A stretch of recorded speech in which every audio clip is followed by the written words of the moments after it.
Yo, what is going on, producer family? Welcome back. It's your boy Noah. We are back with another video, so thank you guys so much for tuning in today. I got a real special treat because today we're doing our video on Artie J, who has been holding the underground scene in a chokehold recently. And I just don't have one special guest.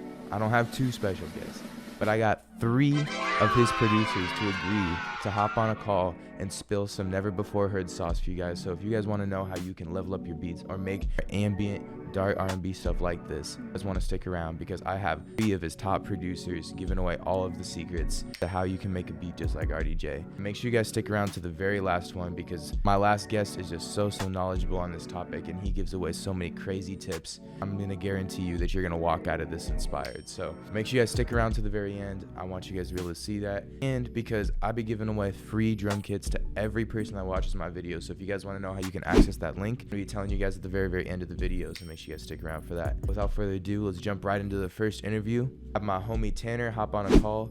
Thank you so much, bro, for hopping in. And so we're just gonna run those clips. He's been working on the new album with Artie J and Kale, so let's see what he's got to say. Today I'm here with Tanner, or Made by Tanner on Instagram. Tell me what songs you have worked on or you're currently working on with Artie. As of now, like they're working on Rush Hour, so I got one on there. So far with my boy Ethan, and then Kale did like another open for the project, but I don't think it's gonna be used. And then I got like a couple beats that they saved that could potentially be on the project, but I really don't know yet. Like I know they're kind of taking their time with it, so like I don't really know how many I'm gonna get on there, but like that's like the only song, like finished song I have with Artie right now, but I have a couple other songs with Kale that are coming out soon. But like yeah, nothing released as of now, but like yeah, over this next year there'll be a few So you got for some sure. few coming out. What songs, like Mhm. besides the Artie, like outside of like with all the other artists that you work with, what are some songs that like the viewers might know that you produced? So I got like Focus Song by Lucas Delani, and then we just had one come out called Just Like You. It just came out last week. Yeah, that shit was That's hard. probably my favorite song I've ever done, to be honest. That shit is crazy. It was. Let's see, I got some songs with Nick. I got some with Q, like You Still, with Chase DeWan, and then like Wet the Bed, Slow You Out. All right, bro, I'm trying to think. I forget like all the songs that I have You like got too coming many to out. keep track of. That's crazy. Not, it's not even that. I just have like a lot of unreleased, and so I like forget what songs come out. Oh, Sex Party, that's with Lucas as well. Me and Louis made that. Those are like the main ones, to be honest. There's like a bunch of other ones, but I don't really like those songs, so I'm not even gonna mention them. Damn, that's good Yeah. stuff, bro. All those songs hit too. I've listened to most of those. They're all pretty crazy. Yeah.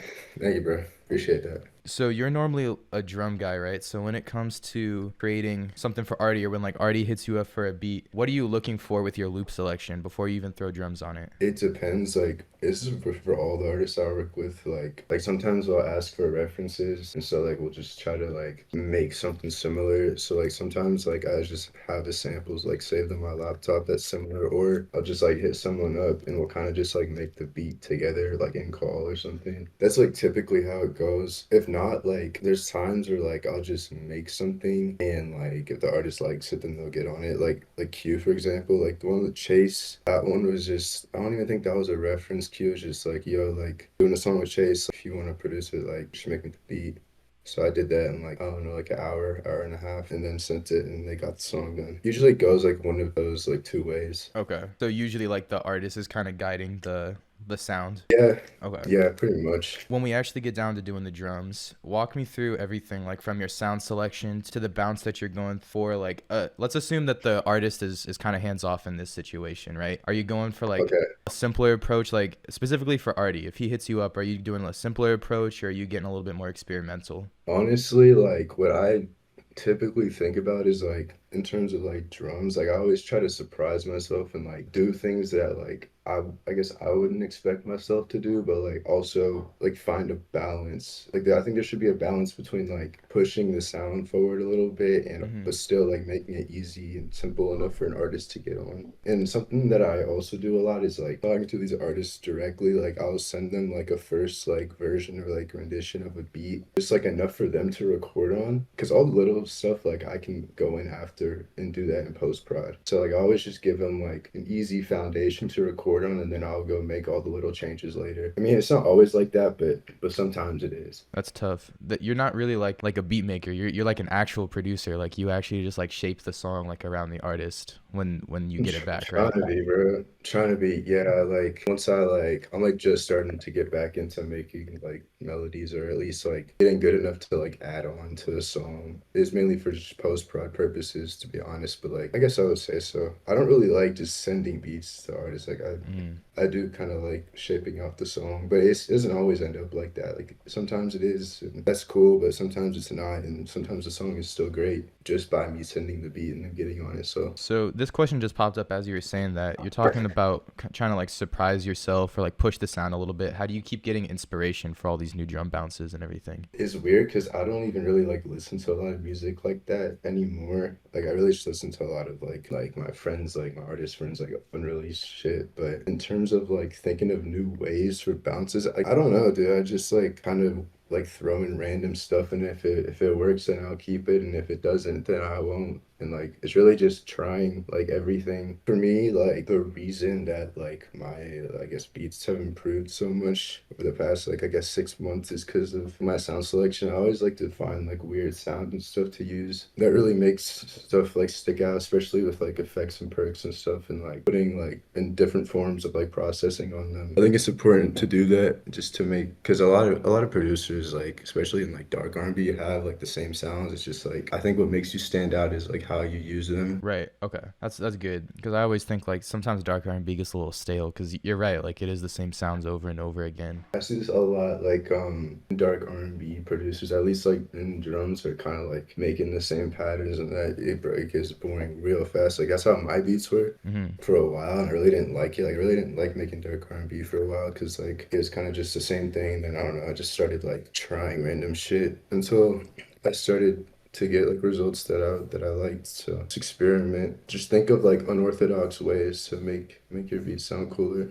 is like my best advice for that. You can like take stuff from other genres too, for sure, and like incorporate it. Just make sure like everything sounds cohesive. I like that. I think a lot of producers can take away from that section in particular. Just keep pushing the sound, like keep experimenting, because shit gets boring real fast, you know? No, yeah, literally, bro. Let's talk about Artie's up and coming tape then that you're working on with Kale Joseph. Now, without giving away too much, Artie's a mysterious guy. What's the direction of the album?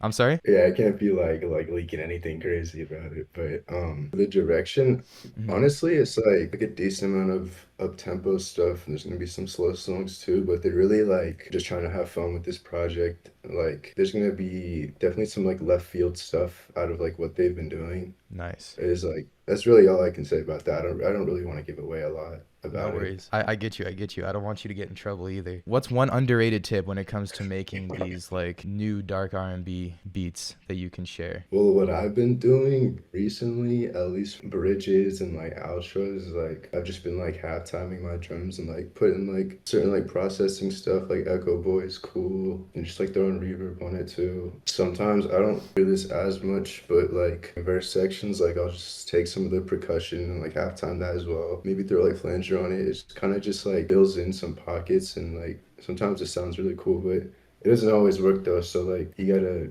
kind of just try it and see if it works. That's some great insights, bro. Thanks so much for answering the questions. Is there anything you want to say to the people watching? Plug yourself, any songs you want them to listen to, kind of put them on right now? Yeah, I'll say like go listen to Just Like You. Really good song. I think that's gonna be a really big song for Lucas, and I'm excited for what we're working on like going forward, like into the summer. All the guys, very grateful to work with a lot of talented people, and yeah.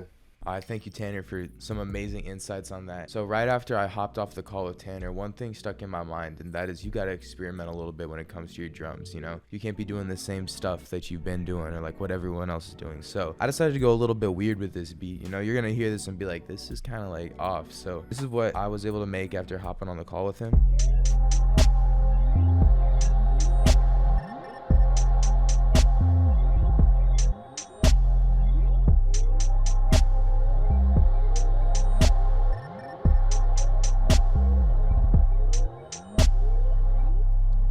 Even though it's a little bit different, it still has those fundamental Artie J sounds, such as the ambient pad layers, for him to just really fill out with his vocals. So we're gonna go ahead and break this down. For starters, I have this sound right here, which is the main sound. It's from my Marikai Analog Lab Bank. This preset is called Stupid Hard.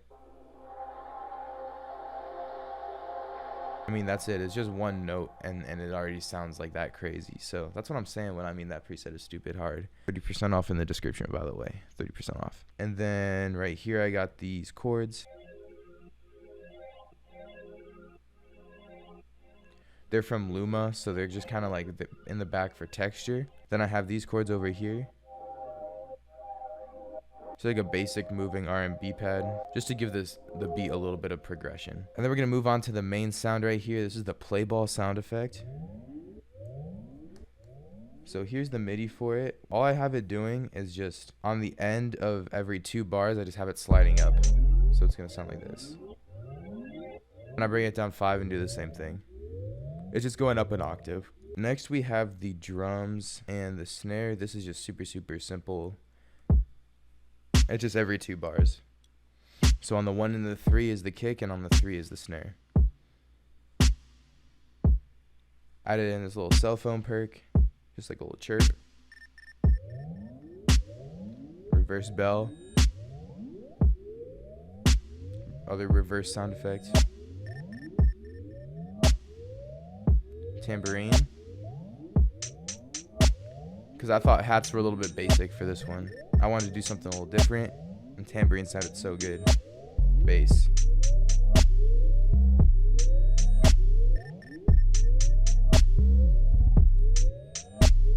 The 808 is just following the pattern of the chords. It's just following the notes of the chords, but with the pattern of the kick. It's just hitting on every other. And then I have things like this, which kind of have a little break in it, so that way it's not just like one wall of sound and there's some rhythm elements to it. Another bass I added over here was this sub, and there's actually quite a few basses in here. So for starters, I have the sub bass in here.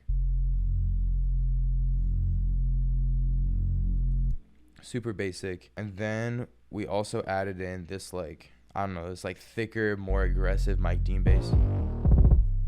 Layered it with some kicks. Yeah, it's tough. Just to kind of give it some punch, and then that's pretty much that for these basses right here. Add in some perks.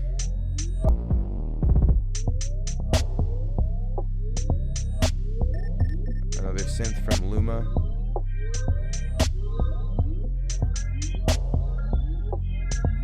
We drop it back into the chorus over here.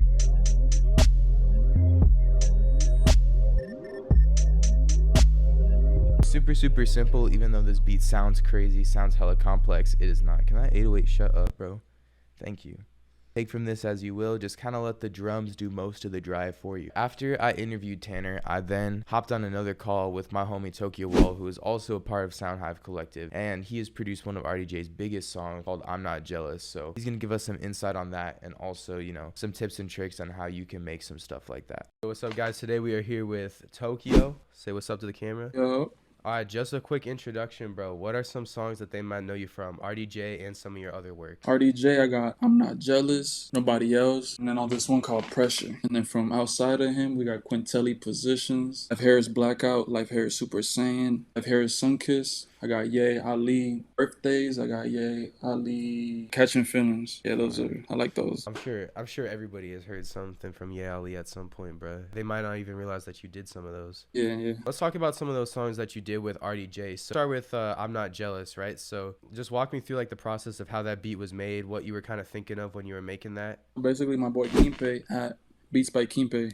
Go follow that man. That man's amazing. He sent me a pad and then like a synth bass, and then the pad was a little bright, so I just halftime it. I put that 1.5 on it, so it's not like too dark, but it, you know, it gives it that little that nice little slowness. And then I put some textures on it. I just added my own drums to it. Is there any like drum sauce that you could give out? A lot of people ask me like what I did to those hi-hats. It's Ableton delay and phaser from Arturia. I think it's called a phaser Beatron or something. Arturia is tough. Gives it that sauce. Let's dive into this like some other drum sauce you may have, like when you're going about making these dark R&B beats for like, you know, Quintelli, Artie J and stuff like that, like Yeah. what is like your usual approach to it? I like to go simple, but also since I'm also going simple, I like to go crazy like on like the creativity. Like I like to put like plugins that aren't meant for drums, like on the drums, like CLA vocals or like Portal. I don't know, it gives it some type of different feeling. But it's also simple too, so it makes it look complex, but it's not. Yeah, you just kind of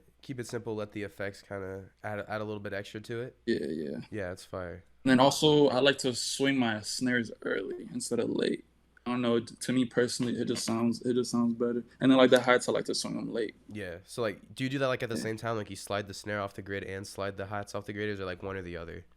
What? Like when you do that, do you swing them both at the same time, or do you choose like, oh, you're only gonna swing the snare on this beat, or are you gonna only swing the hi-hats on this beat, or do you do them both? It kind of like depends on the beat for like, but I feel like 90% of the time I go inside the snare and I just swing it early. But on Ableton, it has like this little feature where like you could just go up and down. Like you don't have to go inside and like actually shift it. Oh, I okay. kind of like the FL swing knob. Okay, I get you. Yeah, a lot of people need to be hip to the swing knob, bro. That thing goes crazy. Yeah, it just gives them more like it just gives them more like life. There we go, life. Right. What's one underrated tip that you can give people when it comes to just making these beats? Like something that you feel like everybody should know? Man, definitely swing your drums. Use like different plugins that like aren't meant for drums for sure. Mm-hmm.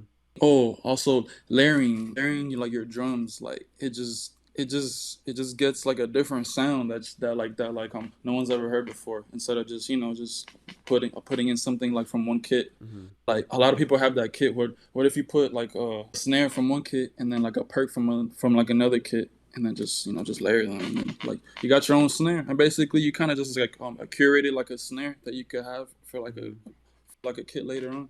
Is that how the drum collections have come about? It's like a lot of things. It's like that. I also like go like on Serum and actually make them.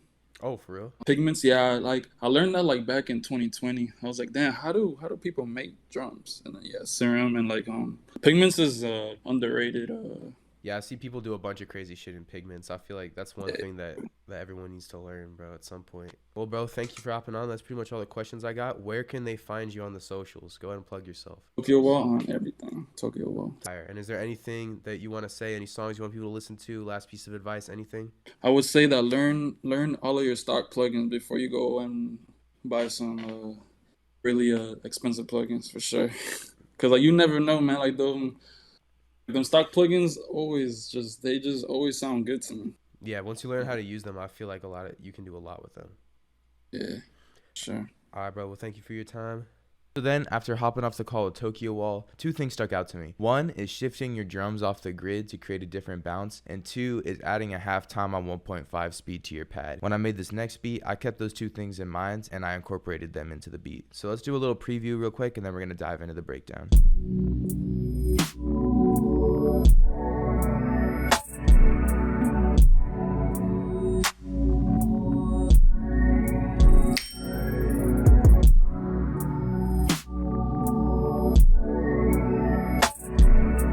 Alright, so let's start with some melodic elements here. First, I had this pad. You guys can look at the chords.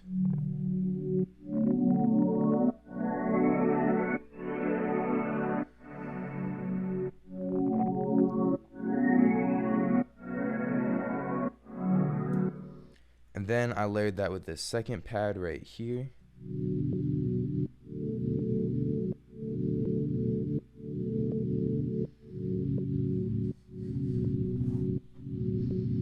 Super simple. So this is the pad that I put the halftime with the 1.5 speed on right here, just to kind of give it a little bit of a different vibe. Then I added this bass. Super simple, just very, very wide bass. And then these keys right here, this key melody.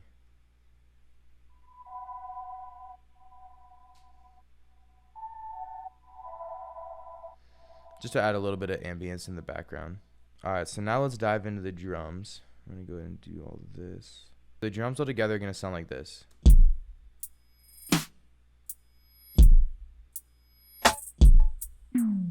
Let's start with the kick right here. So I actually shifted this kick down an octave, which is really, really weird, but I've been doing this with my kicks a lot lately. Like where they normally are at C, I bring them down. Or even like somewhere right here. I just feel like sometimes they just like clip harder if they're deeper in a deeper octave. This one.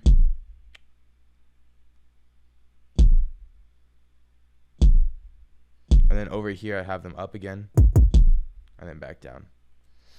So that's that for the kicks. So I added these hi-hats right here, and these I shifted off the grid slightly, as you can see right here, like manually. And then I also went into the individual sample and I turned the shift knob up a little bit. If you guys don't know about the shift knob, it's too late, bro. It's too late. Just go ahead and rope max, bro.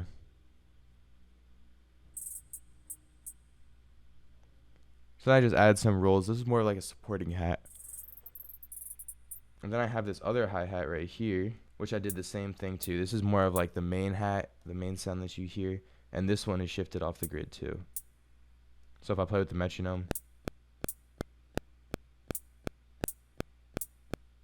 you can hear that it's a little bit late. So I think that that's like barely noticeable in the grand scheme of things though. Like once you have the whole beat together, people are going to be like, oh, those hats are slowly shifted off. But it does add a nice little like bounce, I guess. Added in this cowbell perk.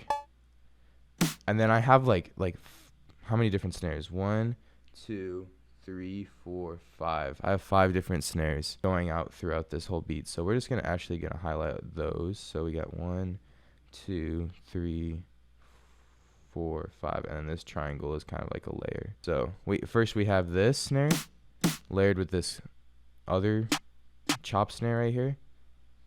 So that's 1, and then I have this rim for the second one. Then I have this clap for the third one. Then I have this snap and this triangle layer for the last one. So every single snare hit is a different sound.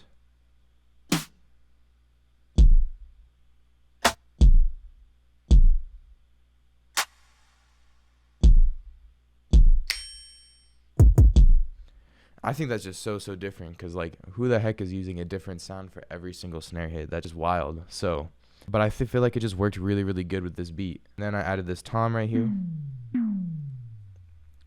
I brought it down to B3. I'm just going to play right here. I just kind of like the texture that it added. And actually, that's it for the whole beat. So again, super simple. Just kind of like trying to make everything a drum focus instead of a melodic focus. Because normally, I'm a melodics guy, so, you know, when I make my music and when I make my beats, like I try to make my loops the standout part. But in this one, I tried to just really push the sound, push the envelope with those drums to kind of make them stand out a little bit more.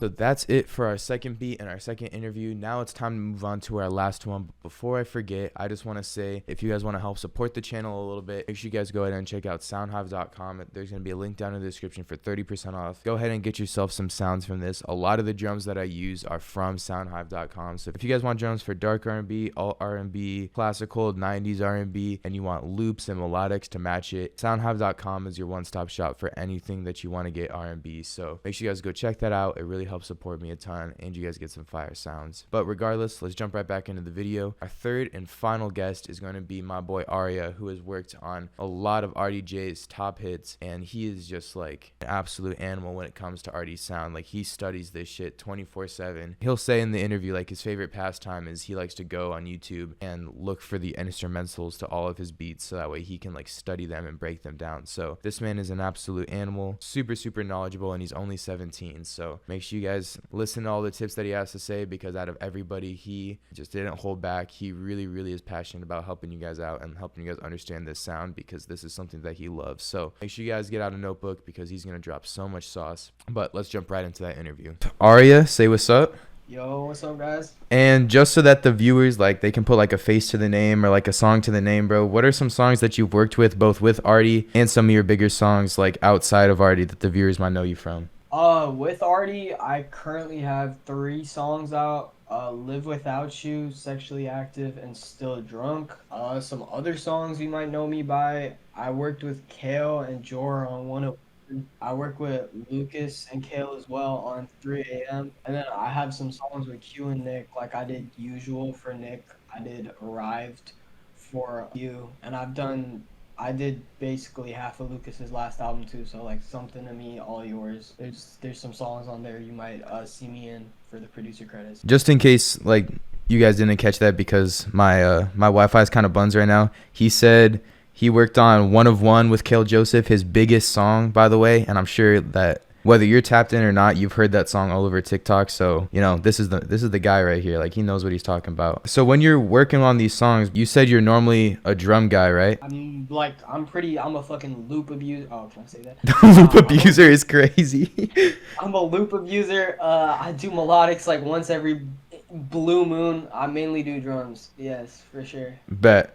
So when Artie hits you up for a beat, or like you're trying to cook up something to send to him, what are you looking for in your loop selection? Yeah, for melodies, so I kind of split it into two categories. So Artie has like two different styles, especially as of recent, where he could be hopping on like his normal type of dark R&B stuff, and I have like some of the instrumentals from his songs here, so I could kind of show y'all. And then he could also hop on some more like 2000s or just like 2014 party, more experimental stuff. And for the experimental stuff, I try to go with melodies that sound almost like overproduced, that have like a lot of stuff going on, because those type of beats like are really they fit Artie's experimental sound a lot. So like I'll play a couple examples. Like for example, like I'm on one. Like you could hear that there's a lot going on in like the melody. Same with like this one, like She Ain't You.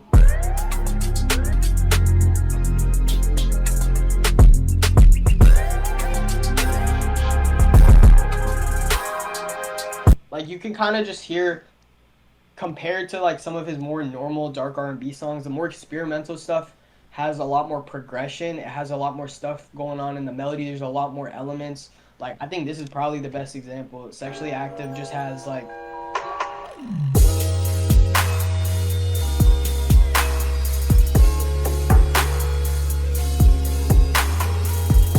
you could just hear like the amount of instruments compared to a song like Whatever It Takes or I'm Not Jealous. So when I'm cooking up for Artie's experimental side, I try to go with melodies that just have a lot of different elements, a lot of different sections, a lot of progression. Like this is another one too I could reference.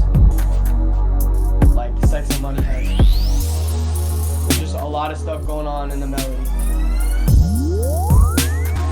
Especially over here. So yeah, it's a lot more prevalent in the instrument-based category for these type of songs, more experimental 2014, 2000 stuff. But if I'm gonna cook up for like Artie's like dark R&B side, I try to just do the exact opposite. I would try to cook on something that's a lot more open and a lot more it gives him a lot more space, because especially with his dark R&B songs, he tends to layer his vocals a lot. Like I'm talking like there's like 4 or 5 stacks. There's a lot of panned effects. There's a lot of little voxes that he does. And for that to, you know, be able to sit, you need the beat to not have a lot going on. The beat needs to be very open. It needs to give him a lot of space, and the drums just need to be knocking. Like I think this is probably the best example. Whatever It Takes is like, if you listen to this beat, the melody is like, there's parts where the melody isn't even playing. Like it's just very, very minimal melodies that carry that vibe and that progression that he needs to build just his vocals on top of it. You know, like that song, you could take You Come First, for example, too. Like literally spots where the melody is like there's nothing playing almost. That's really like where he shines, in my opinion, for like the dark R&B tracks. It's really just simple stuff. Like I'll just play through a couple more examples. It's mainly just like a pad. It's about the atmosphere, especially for the dark R&B ones.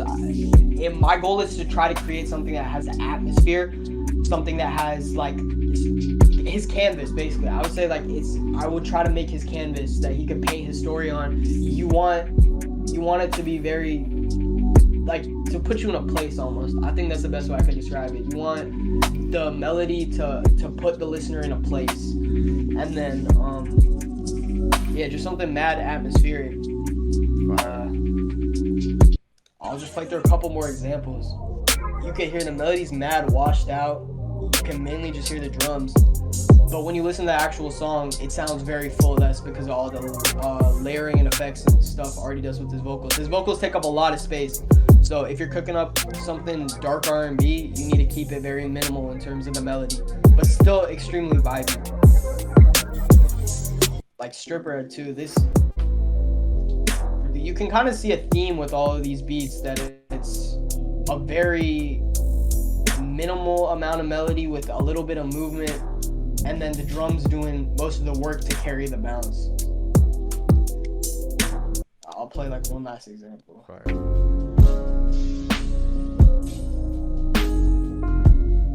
Very, very just simple pads. Sound selection needs to be very, very crispy, atmospheric. But that's definitely what I look for in like a dark R&B loop for Artie. And yeah, I would say that's what I look for in melodies. Fire. So then when you're about to like throw your drums down, you found the loop that you want, and now it's time to make the rhythm and to make the bounce. What are you searching for in like terms of sound selection and terms of bounce? Like, just walk me through your whole process. With Artie, to be honest, I think like the sound selection and drums is actually pretty straightforward. I think you could, just by listening to these beats, you could tell there's a theme in all the drums. The snare is always smacking. That's something I've noticed too. If you listen to a lot of Artie songs, the snare is always very, very prevalent. He tends to pick beats with snares that hit very hard. I don't know if this is subconsciously or something he does consciously, but if you listen to like Whatever It Takes, snares hitting. You listen to Sex and Money, snares, like that shit slaps you. It's hitting. Yeah, the snare's slapping. Like even Stripper. The snare, it has a hit to it. So that's something that you like, I think you have to do, especially if you're cooking up like a dark R&B song for Artie. The snare just has to be hitting. In terms of sound selection, I try to mix normal drums with ear candy and other types of effects. Like here, I'll open up the FLP for Still Drunk really quick, and I'll kind of show y'all what I did. But this is the FLP. Jax did the sample.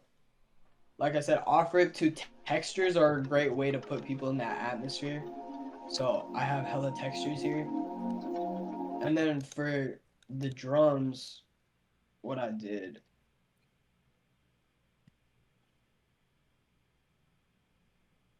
Got all those automation clips. As you can hear, like, especially I try to make the drums hit as hard as possible, try to make them smack, but on top of the normal sounds that you could hear, like, you know, obviously you have your kick and your hi-hat. Here, let me just lock these. This is like normal stuff. But then I try to implement other little, just small ear candy pieces here and there. Like this. And this little reverse hats. To give it a little bit more flavor. So I would say, you know, combine the hard hitting kicks, the hard hitting snares with little ear candy perks. And also this, because if you didn't know, this song was supposed to be like I'm Not Jealous Part 2, so I took this little hat loop from the actual song. Oh, that's crazy. So yeah. And another thing too, like here, that's another little just super subtle added texture that I put on the drums. And also like this little perk that adds as a crash. So yeah, in terms of sound selection, I would say I try to keep it simple. But you have to add those little ear candy things, those little perks, those little textures. Like here as well, you can see I use like this texture to almost add bounce to the beat. So doing stuff like that, just a lot of progression. You don't want, especially for Artie, you don't want the beat to stay the same because he changes up his vocals a lot. He changes his flows up a lot. So you want to have enough drums to keep it interesting, but you also want to carry that same consistent vibe throughout for sure. Fire. That's some real sauce right there. You said that you had some stuff coming up with Artie and Kale on Rush Hour, right? Yeah, we'll see. The project's still in the works, but I think I have a good maybe one or two on there. So From what you've been able to hear so far, and like without giving away too much, because I know that it's like their project and everything, how is the direction of this project kind of different from what, you know, Artie's been doing in the past? oh yeah, no, that's a good question. I mean, if you just listen to the snippets like on the fake Artie J, there's a Rush Hour account as well that they made that they're posting snippets on. You could hear that it's a lot more 2000s, especially you know the whole Rush Hour aesthetic. It was supposed to be kind of like a ode to the 2000s, and you could hear that in a lot. There's a couple of swag songs on there. There's a couple like Drake vibes as well. So I would say it's different because I've really not heard Artie or Kale on beats like that and trying the things that they've tried with their vocals. The flows are completely different. The hooks are completely different. That project is nothing like I have heard from either of those two. There's a lot of experimenting going on and it's working out really well. So Fire. What's like one underrated tip that you would, if someone were to tell you like what is like the most underrated tip that you use when it comes to making these dark R&B beats, what would you tell them? ooh, that's good. I have a couple. One I would definitely say is the use of textures because that can really it's depending on what textures you do and what textures you put in the beat. It could put the listener in a place. You could really create like an actual atmosphere just by adding like rain sounds. And if you change the textures throughout the beat, you could kind of give the song like the feeling that it has some type of like movement. So textures I think are one very important thing. Like here you could hear as well. Like just those little, it's literally just a water droplet and like a vinyl effect, but it adds so much more to the melody and to the overall vibe of the song at the very end. So Changing the textures is that's crazy, bro. Cause I use texture like that too, like trying to create like atmosphere and like put people in a place, but I never thought like changing the textures to like, you know, tell a story with it. Like that is like crazy sauce right there that you just gave away. You have no idea. I didn't do it too much on this beat, but like especially I know there's some beats I've done for Chase as well too where I have like 3 different textures in there. So like changing the textures throughout will definitely give it a different type of vibe as the song goes on, and depending on how loud or quiet you make them too, if you just like strip all the drums out, make the melody very minimal, and then you add a new texture and it can make it feel like almost like a new section of the beat. So textures is very important as well. One thing for Artie I will say too is this is something he's told me personally. He doesn't like beats that are too stagnant with the arrangement. So before like I exported this beat, I worked with him on it, and he had me add a lot of like different cuts and a lot of different like little small parts. You could see it's mainly on the end of the verse here, where he tries to change things like every 4 bars. So you have this little section, then you have this section with the melody and drums filtered out, and then he does the same thing on this verse. This time, this is a preset I got from Louis too. Shout out Louis.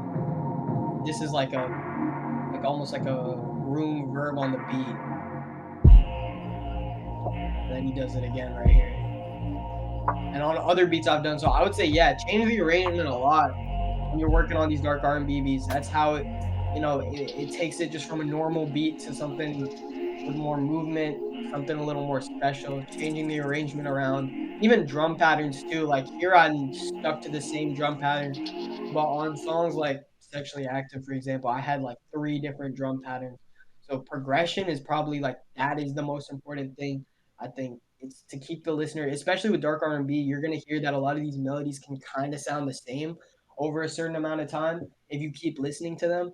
They're not like underground beats which have a lot of stuff going on. It's pretty easy for those melodies to get boring to a listener. So you want to keep switching it up, whether it's in the drums, it's little beat cuts, little textures. You always want there to be something new that the listener can hear. So taking putting a bunch of stuff in, or like here, like taking everything out is a really good way to just make the beat a little bit better. In my opinion.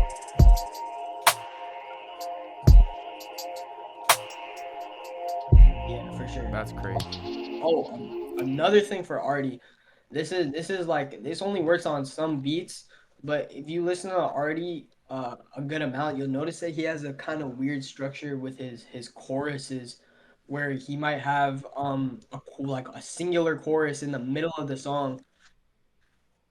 Instead of a bridge, he'll make it a chorus. So if that's not like if you're making beats for Artie, that's something to take into consideration. So like for here, for example, the chorus of the song is literally just like what most people would make a bridge on. So I would say think of that too. That's a pretty cool thing you could do as well if you're cooking for Artie. So then the structure would be like the beat is like obviously this is kind of like a bridge or like a pre-chorus thing, but he'll sing the chorus over this part, and then that's so then when you drop the drums back in, do you just do it like 8 bars, or do you do the full 16 and then he just starts his verse on like that second 8? I would say like the breakdown it depends, because sometimes he might just do a normal, like for most people this would be like a verse, this would be a hook, this would be like a second verse, and then a bridge, and then maybe like a hook again, and like do some weird stuff on here. But for Artie, he tends to use the open spaces where he did this on like another song I have, it's called Live Without You. He did the same thing where I had a bridge in the middle of the song, and he makes a chorus on it, and then he builds up the chorus when the drums drop. Oh. So that's something like Yeah. that he does very differently from a lot of artists. That's so fire. I would definitely say think about that when you're arranging the bridge. Try to make it a little more different. Try to make it sound like a chorus. Just take out all the drums. Tough. Okay. Yeah.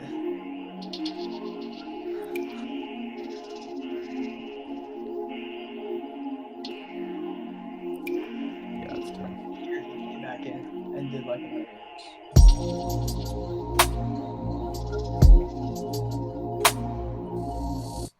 Well, another thing too is definitely outros. I will say I think outros are hella important because he puts a lot of effort into them too. He doesn't just, some artists might just loop the chorus, but a lot of the times he'll do like an extra, like just a completely new set of vocals for the outro. So don't just fade out your outro. Make it pop, make it sound a little bit different. Try to add some elements. Do something. For sure. bet. That's fire, bro. You gave us a lot of like really great insights. Like I'm gonna definitely go make a beat after this, because you just kind of gave a lot of tips that inspired me for sure, and I hope that a lot of people watching this video are able to pull something out of it. As we're kind of wrapping this up, is there anything you want to say to the viewers? Like, definitely plug yourself, like let them know where they can find you on the socials, and then like any songs of yours that you want them to go listen to, literally anything, like let them know. My Insta is at Arya MP3, so you could go, follow me there. I might start posting beat breakdowns of just songs I've done. I'm planning on doing that soon. In terms of stuff to look out for, definitely Rush Hour. Rush Hour is gonna be a hitter for sure. I'm really excited about that project. Lucas as well. He's got a really great project coming in too. He's been keeping it a little bit under wraps, but it's definitely that project is gonna be amazing as well. So I would say keep your eyes out for those two projects. Bet. Because they're definitely gonna be very good. All right, thank you so much, Arya, for those insights. I mean, that was just absolutely insane. I don't know what more we could possibly ask for from an interview. So thank you so much for hopping on call with me. So after hopping off call with Arya, a few things stuck in my head, and that is that he likes to keep his beats simple or overproduced. There's like two extremes. There's no in the middle. So I tried to do that same thing here with the melodics on this beat. So I'm going to go ahead and just play a little snippet, and then we can dive into the breakdown.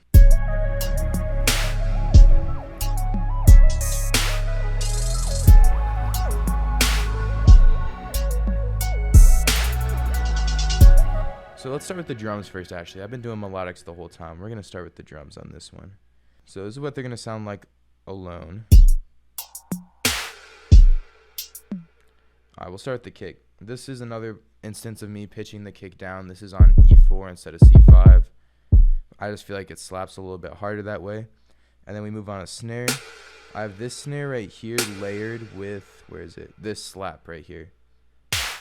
because Arya was saying how Artie's snares are really, really loud and they kind of just come out of nowhere and just slap you in the face. So I was trying to do that same thing here. That just kind of has like that punch to it. And then we have these hats. Arya showed in his breakdown of I'm Still Drunk that he has these lower hats playing at the same time that he has these rolls going on in the upper octave. So I tried to emulate that same thing.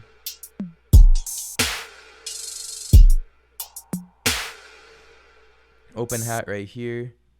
This little bongo perk and then this bongo perk. So 2 different bongos. And then this like ambient little hit. Super subtle, but I feel like it just adds a lot.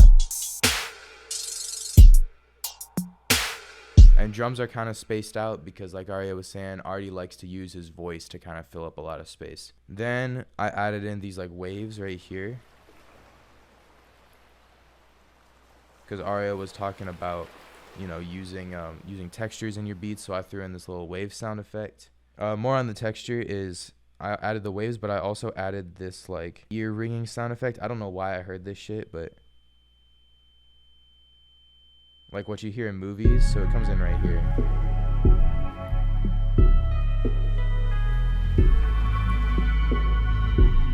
I don't know why that blends in so well, but it just does. So just add in a few different textures in there to kind of keep the progression going. And then this is the main pad sound right here. It's from Analog Lab.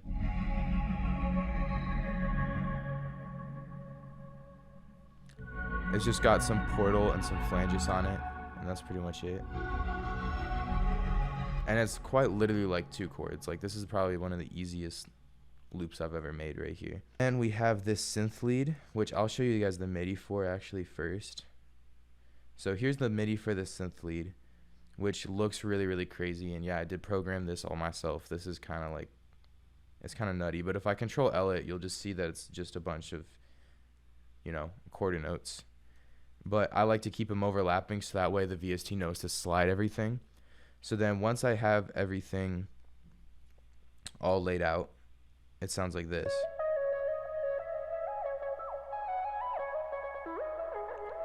And then what I did to it is I actually added, let me see if I can find it, the bus that it's on. Right here, okay. So I added this plugin, Backmask, who Tanner actually put me on. Shout Tanner. I'm sorry, this is like, I know that he was trying to gatekeep this, but this one's actually fire. It's like a random reversing plugin, so like random sections of the lead are going to get reversed. And then I layered that with Motions, which is still in trial version, so I can't even tell you which preset I had it on, you know. It's crazy, actually. You know, I could tell you the preset, but you know that like my VST just like disintegrated. My whole computer actually shut down, so I don't think I can tell you guys. I'm sorry. You know, I really wish I could, but I can't. And then that's like my pro gatekeeping. Let me know if that shit was good or not. A flanger, which is actually not turned on. This reverb, Decimort, which I don't know, bro. I was doing some weird shit. I have the mix turned down here and here, but hey, it's all about how it sounds in the end, and then just a low cut. And then that's how you get this. And I was trying to go off of Artie and Kale's song Azul with this lead. That was kind of the main inspiration for why I made that melodic. And then over here, I actually took the lead and I stacked it 3 times in different octaves and reversed it.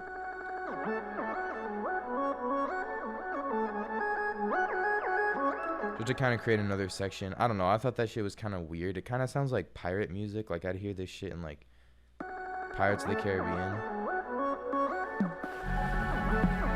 But I feel like it works. I feel like that shit just kind of works. And then I have this counter melody right here. It's just a simple little piano key from Dune. Sounds like this.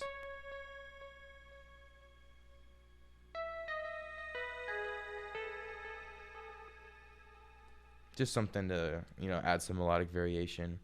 And if you guys watched my Nobu Woods video, you guys will know about Dune 3. And if you guys haven't watched my Nobu Woods video, what are you doing, bro? It's going to be at a card right up here. So go check that out. Then I just added this bass, and this bass actually got some melodics to it as well.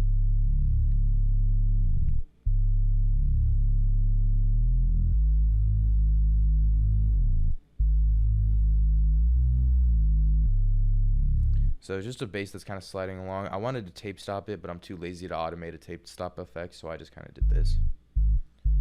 I think it just gets the job done. I think that's pretty much it for this beat. Again, super, super simple. Oh, I added this little outro, actually. Hello. Who's your out my girl? Who's your out my girl? What do you mean I'm with a man?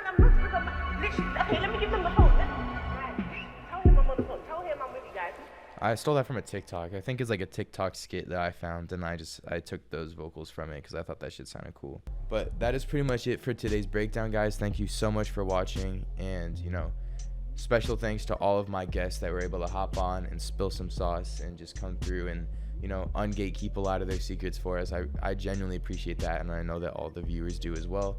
So huge shout out to Made by Tanner, Tokyo Wall, and Arya.mp3, all on Instagram. Go check them all out. We're gonna put their ads in the description.